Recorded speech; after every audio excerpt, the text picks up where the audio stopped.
Hey, what's up? It's your boy Paco. How y'all doing? Welcome back to another video. How y'all day been? It's been good? I hope it's been good. My day's been pretty alright. It's my day off. Nah, I'm saying gotta go to work tomorrow, so that sucks.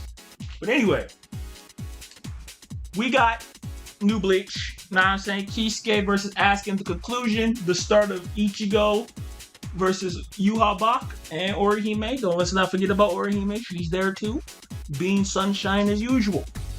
And a little bit more Ugrim versus Ishta. You know what I'm saying? So we got three little fights going on. 3 fights going on. But we're going to talk about the main event. So the main event here is Kisuke versus Asuka. You know what I'm saying?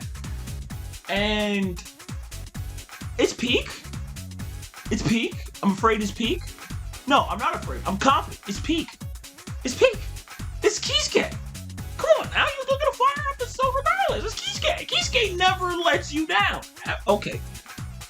A little bit. That Aizen, a little bit. No, he ran that one back. My fault. Never mind. Kisuke never lets you down. He never fails. Kisuke never fails anybody. Know what I'm saying? So, let's talk about how the Bankai is portrayed. Okay. The beginning of the Bankai, how it comes out the curtain. So, Benihime is a puppet, as you can see. It's a puppet. And how it comes out the curtain, kind of like starting a puppet show, is fire. Now, it is a little weird that it kind of looks like Unohana. I think that's just same face syndrome that Kubo has sometimes. But, hey, what can you do? It's a baddie. Kisuke summoned the baddie. I like the sounds of the stitches. I know that's weird, but Bleach has been doing this thing with sound that is really good. They did it a little bit with Hashfault, how like he whispers in Uryu's ear, you can only hear it in one side of your headphones. Oh, I love how they like implementing sound in this art. It's really good. And the stitches have this really good sound effect that goes with it. You gotta, like when you watch it, you see what I'm talking about. Second, Kisuke, okay, so in the manga, right, Kisuke was always actually traveling on the stitches. That's something that he was always doing. The problem was that Kubo couldn't portray that properly, so the anime staff kind of fixed that for him. That was in a little Q&A that they did at the end of the movie that had explained it, that Kubo kind of failed a little bit on that. But the anime, bro, they realized it. They realized they perfected it. Dare I say perfected it. The way he's like traveling through Varvel, kind of like a roller coaster, is so sick. It's so sick. Third, Ashkin, my boy, still probably top 3 best Stone Readers. Like his personality clash with Kisuke, like they're back and forth. They're both just 2 chill guys. Really, like they're kind of just chill guys, but like this sinister chill, and it's so cool. Like Askin's like sarcastic enthusiasm, and Kisuke's kind of like I don't really know how to explain it, but they bounce off each other really well. Now, the ending, I wish they stretched this fight out a little longer. So, one thing I've always kind of criticized a little bit about this fight is that we never got an Askin backstory. So, every fight in Varvel had a backstory to kind of go with it in the manga. So, Lily Barrow and Shinsui had a backstory with, Nanao, Pernida, Mayuri, Nemu. And I think in the Gerard fight, they had one too. I think. I may be incorrect though. But I think, that's around the time Kubo was getting brushed.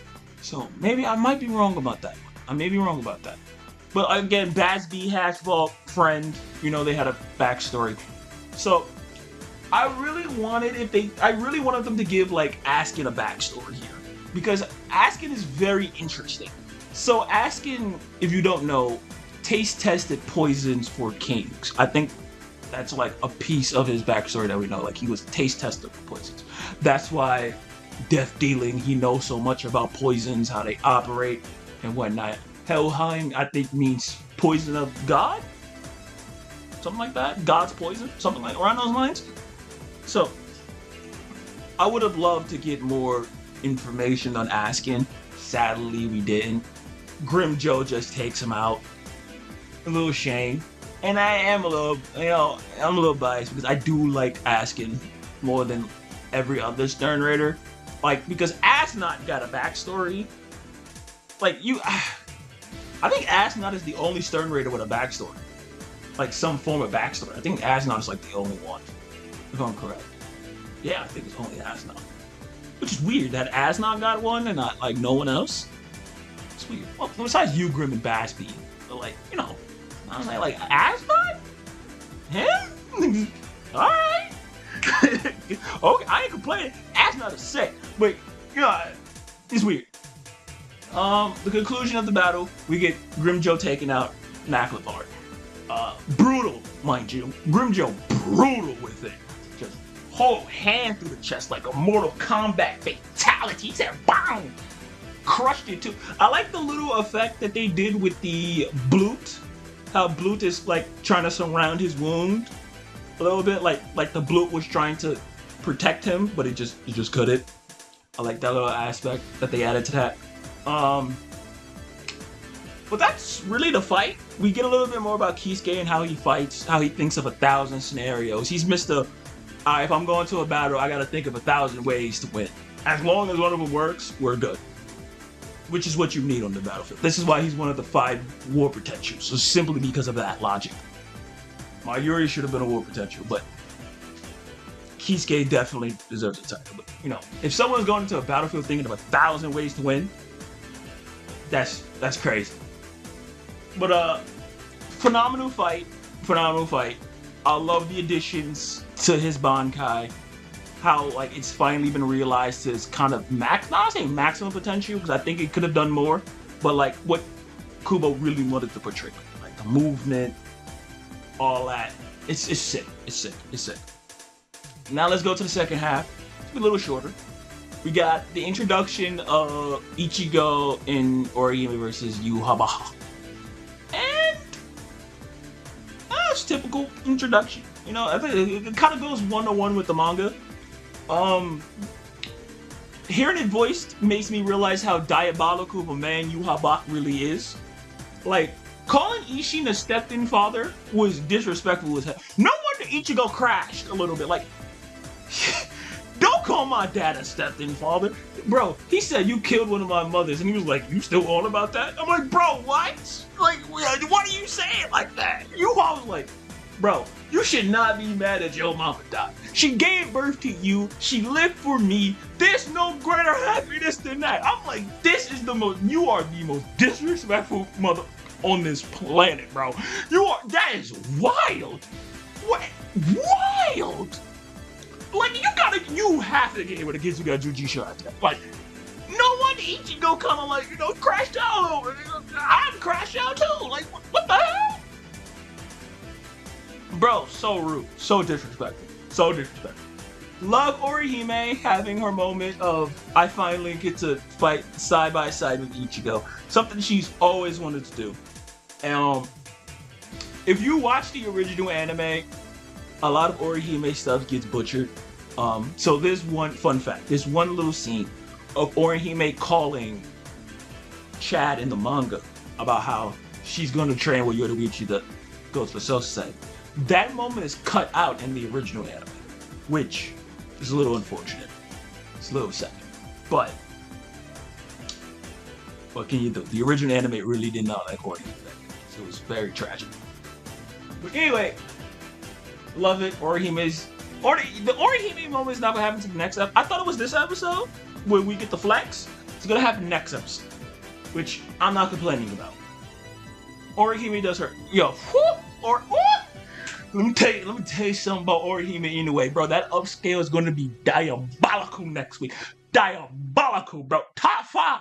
Top 5. Like top 10. Top 10, bro. Top 10. Top 7, maybe. Nah, that's too much. I'm gonna give it to her anyway. I'm biased. Next up, we got new additions, Yugen versus Ishita. This one's a little shorter. It's a little bit more of Ishita trying to be like, I'm gonna kill you before the Almighty happens. And we get Hashforth's new form. So, Hashforth's new form is the equivalent of the Quincy Vostand dish. You know that was my phone. But it's like his version of the Vostand dishes for Quincy's. If you know about Hashforth, he's not a typical Quincy. He can't perform the things that Quincy's usually do. Like forming a bow, gathering reishi, he can't do it. Except that one panel in the manga where he does. But I think Kubo just forgot. I think that was just a plot hole. I think Kubo just kind of forgot that he could do that. He's not supposed to do that. But he gets, some almighty power. You get a little bit of a Baja blast. You know what I'm saying? A little Baja on him. He gets a little scarf. It's a sick design. He still has the almighty eyes. I like how his is blue. Sick. The name of this form is just Hashforth, but all of the A's in it is capital, which is funny. I like it. It's cool that they did that. But the beginning of his name, all of it is lowercase except the A's. It's really cool. Hashforth, as they call it. A for the Almighty and stuff like that. Yeah, that's really it. Not much happens. You get more of that form in the next episode. We're gonna get more of like what it could do with the next episode. So that's what I'm really looking forward to. Next episode is when we're gonna get a lot of cool things. There's a lot of cool stuff that's gonna happen next episode. Again, phenomenal episode. Another a 9. I gave it a 9. My rating's a little lower because I've seen this already. I saw it in the movies, so I'm not surprised. I wasn't in the movie. If I'm watching for the first time, then I'm throwing out 10s crazy. But I've seen it already, so expectations a little tough. They did a little revamping on Ichigo's aura. They did in the anime, and instead of the movie, they did a little revamp. That was cool. But anyway, make sure y'all like, comment, subscribe, and all that good stuff. It's been your boy Paco. Please like, comment, subscribe. Please, I need it. Great. Gives me more motivation to make the videos like this. What up? Yeah. Deuces.